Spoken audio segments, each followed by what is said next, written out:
Hello' নমস্কাৰ অসম, কি খবৰ আপোনালোকৰ? এয়া আজি আপোনালোকৰ আগত এটা ৰেচিপি ভিডিঅ' লৈ আহিছোঁ।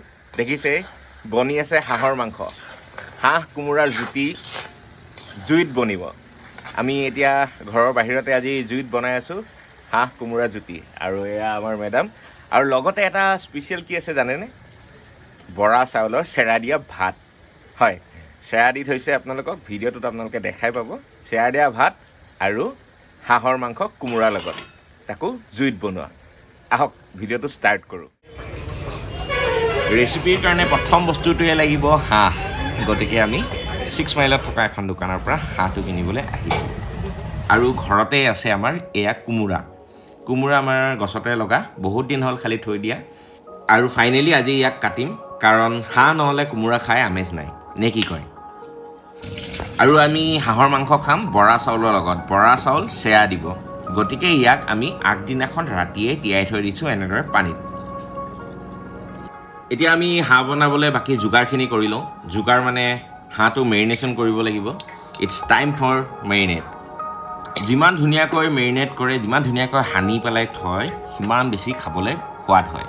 গতিকে ইয়াত নিমখ, হালধি, তাৰপিছতে কেঁচা পিঁয়াজ দি আমি ধুনীয়াকৈ সানি লওঁ। আৰু লগতে অকণমান দিব সৰিয়হৰ তেল, মিঠাতেল অলপ দিব।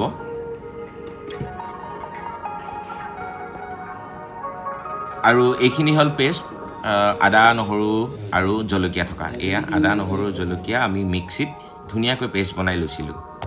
তাৰে 2 চামুচ এতিয়াই দি দিব আপোনালোকে। আৰু এইখিনি দি আপোনালোকে ধুনীয়াকৈ সানি ল'ব। যিমান ধুনীয়াকৈ মেৰিনেট কৰিব, সিমান ধুনীয়া হ'ব খাবলৈ, কৈছোঁৱেই আপোনালোকক। গতিকে ধুনীয়াকৈ সানি ল'ব।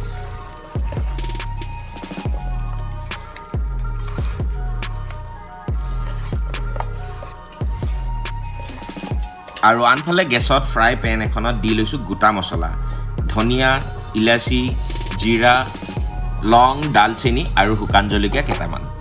আৰু ই অলপ ৰ'ষ্ট হোৱাৰ পিছত আপুনি এনেদৰে খুন্দুনা এটাত ইয়াক খুন্দি ল'ব। খুন্দি একেবাৰে পাউডাৰৰ নিচিনা গুড়ি কৰি ল'ব। এইটোৱে হ'ব আজি আমাৰ হিৰো মেজিক মছলা। আৰু এতিয়া আমাৰ ৰেডি গোটেইখিনি ইনগ্ৰিডিয়েণ্টছ। এয়া কোমোৰাও কাটি লৈছোঁ, আলুও কাটি লৈছোঁ, মাংস মেৰিনেট কৰা হৈ গৈছে। আৰু লগতে বনাই লোৱা হৈছে গোটা জালুক, গোটা জিৰা আৰু ডালচেনিৰ এটা পেষ্ট, আৰু আদা নহৰুটো আছেই। গতিকে ৱেলকাম বেক টু স্পেচিয়াছ স্মাইল। লওক হাঁহ কোমোৰাৰ জুতি।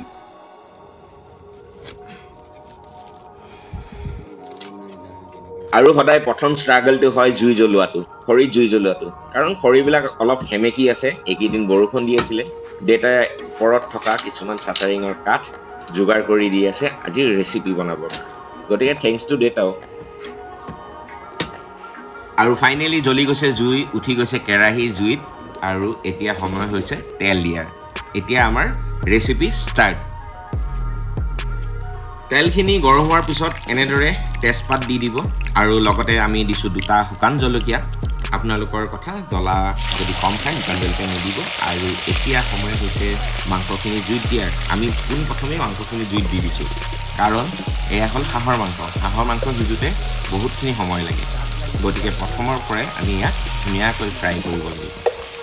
এইখিনিতে এটা কথা কৈ থওঁ, আজি এই হাঁহৰ মাংসৰ ৰেচিপিৰ কাৰণে এজন ব্যক্তিয়ে মোক কৈছিলে, তেখেতৰ আইডিটো হ'ল জিতেন বুলি লিখা আছে, তেখেতে বিচাৰিছিলে।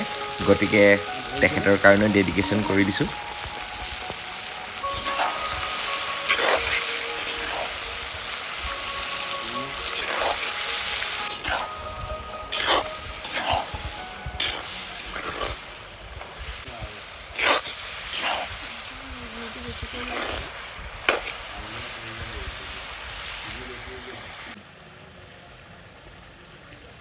মাংস জুইত বনালে ইয়াৰ সোৱাদটোৱে সঁচাকৈ বহুত বেলেগ হয়। সেইটো কাৰণে আমি লোহাৰ কেৰাহীত এনেদৰে জুইত বনোৱাটো বেছি প্ৰিফাৰ কৰোঁ।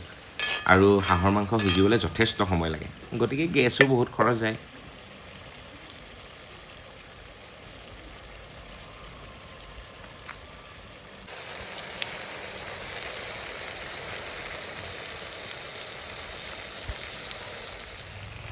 আৰু এতিয়া সময় হৈছে আদা নহৰু জলকীয়াৰ পেষ্টখিনি দি দিয়া। গতিকে যিখিনি বাকী আছিলে আমি গোটেইখিনি এতিয়া দি দিছোঁ।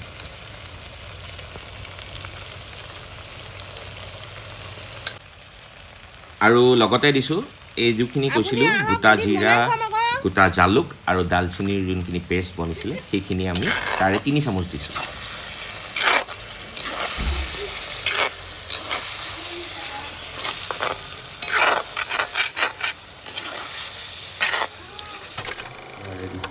ভাপটো যাতে ওলাই নাযায় এই সাইডেদি তাৰ কাৰণে ভিজা কাপোৰ এখন হেৰি কৰি লৈছোঁ আচ্ছা সাইডত দি লৈছোঁ এইটো মানে ভাপত কি বনাবা মানে এইটো আমাৰ অসমীয়া ভাষাত চেৰা দিয়া ভাত বুলি কয় চেৰা দিয়া ভাত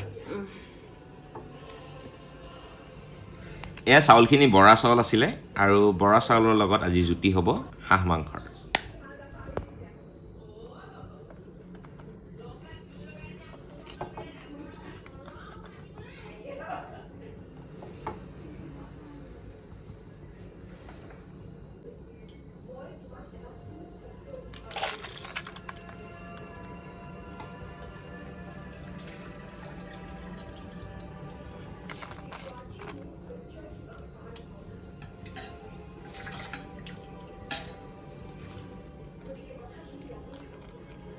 গোটেইখিনি ভিডিঅ'ত আপোনালোকক ভালকৈ দেখুৱাই আছোঁ গতিকে কৈ দিয়া নাই আৰু গেছটো খালি ল' ফ্লেমত ৰাখিব আৰু এনেদৰে কাপোৰ এখন দি ইয়াক ঢাকি ল'ব যাতে হাৱাটো কোনোফালেদি ওলাই যাব নোৱাৰে আৰু এইখিনি কৰি লোৱাৰ পিছত আপুনি গেছটো হাই ফ্লেমত দিব লাগিব যাতে ই সোনকালে ষ্টিম হয়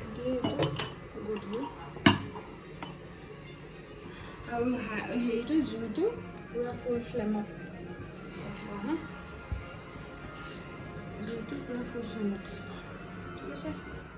আমাৰ বাৰু এই ছেটআপটো দেখি কেনেকুৱা লাগিছে এইফালে কেমেৰা লাইট নতুনকৈ লৈছোঁ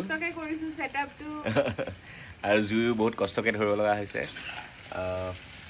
একো নাই খাবলৈ ভাল হ'ব সেয়াই বহুত আৰু এই আৰু সৰু সৰুকৈ লাহে লাহে কিবা কিবি কৰি আছোঁ এই লাইট চাই তেনেকৈ লৈছোঁ আৰু ইউটিউবত ভিডিঅ' বনাবলৈ শিকি আছোঁ নে কি কয় আৰু এতিয়া আমি কেৰাহীত দি দিছোঁ আলুখিনি আলু দি উঠি ইয়াক আকৌ ফ্ৰাই কৰিব লাগিব বহুতখিনি সময় ফ্ৰাই কৰিব লাগিব মোটামুটি আপোনাৰ আধা ঘণ্টাৰ ওচৰত আপোনালোকৰ ফ্ৰাই কৰিব লাগিব আৰু এয়া চাওক ইয়াৰ ৰংটো বৰ ধুনীয়া এটা কালাৰ লৈছে হাঁহৰ মাংস এনেও বৰ ধুনীয়া লাগে আৰু এতিয়া সময় হৈছে কোমোৰাখিনি দি দিয়া কোমোৰাখিনি এনেকৈ দি দিব কোমোৰাখিনি যিমান পাৰে ডাঙৰকৈ কাটিব গোটাকৈ ৰাখিব নহ'লে ই গলি যাব পাৰে আমাৰ অকণমান কাটোতে সৰুৱে হ'ল বাৰু তথাপিও কৈ দিছোঁ যে যিমান পাৰে ডাঙৰকৈ কাটিব যাতে ই গলি নাযায় এডোখৰ এডোখৰকৈ চুবাবলৈ পায়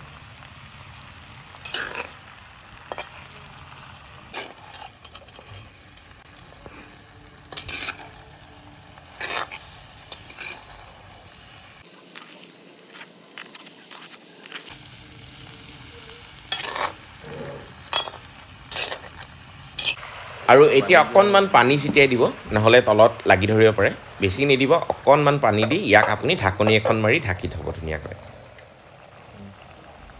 আৰু 5 মিনিটমানৰ পিছত এনেদৰে ঢাকনিখন খুলি ইয়াক আকৌ লৰাব অলপ নহ'লে তলত লাগি যোৱাৰ চান্সেছ থাকিব আৰু আজি এই হাঁহ আৰু বৰা চাউলৰ ৰেচিপি গোটেইখিনি বনাইছে মোৰ ৱাইফে গতিকে তাইকো আজি মোৰ ফালৰ পৰা ইমান ধুনীয়া ৰেচিপি বনোৱাৰ কাৰণে বহুত বহুত থেংক ইউ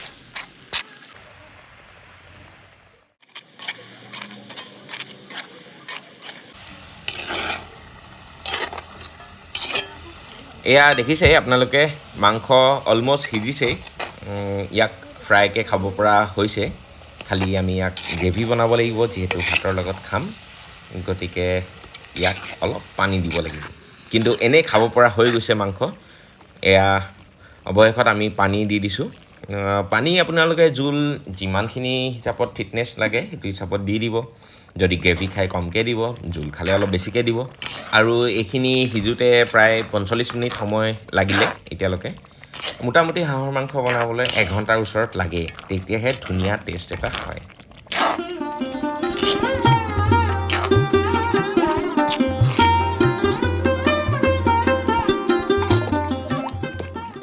আৰু এতিয়া সময় হৈছে আমাৰ লাষ্ট ইনগ্ৰিডিয়েণ্টছ মানে যোনটো আমি কৈছিলোঁ হিৰো মেজিক মছলা এইটো আমি লাষ্টত দিছোঁ জোলখিনি যেতিয়া উতলি থাকে তেতিয়া এইখিনি ইয়াৰ ওপৰত দি দিছোঁ তেতিয়া ইয়াৰ মছলাৰ গোন্ধটো বহুত দেৰিলৈকে থাকি যায় মানে লাষ্টলৈকে গোন্ধটো থাকি যায় আৰম্ভণিতে ইয়াক ফ্ৰাই কৰি ল'লে অলপ ইয়াৰ টেষ্ট আৰু ইয়াৰ গোন্ধ কমি যাব এয়া চব উতলিবলৈ ধৰিছে আৰু মাংস বনোৱা অলম'ষ্ট কমপ্লিট আমাৰ এতিয়া নমাবৰে হ'ব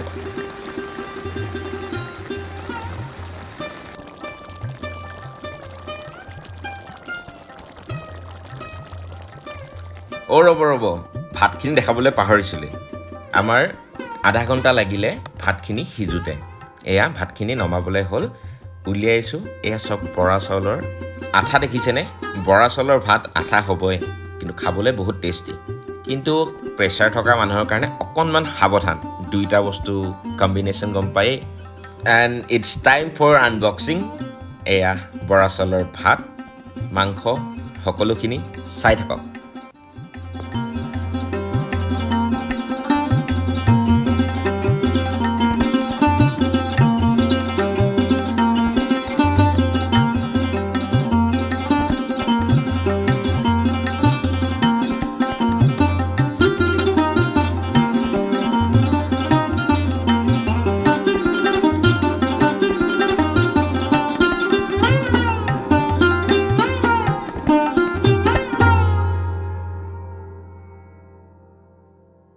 আৰু ফাইনেলি এতিয়া খাবলৈ সময় হৈ গ'ল বহুত ভোকত আছোঁ আৰু তাতে হাঁহ কোমোৰা আৰু লগত বৰা চাউল বহুত দেৰিৰ পৰা অপেক্ষা কৰি আছোঁ গতিকে মই খাই লওঁ আপোনালোকে ভাল লাগিলে ভিডিঅ'টো শ্বেয়াৰ কৰি দিব লাইক কমেণ্ট আৰু শ্বেয়াৰ কৰিবলৈ নাপাহৰিব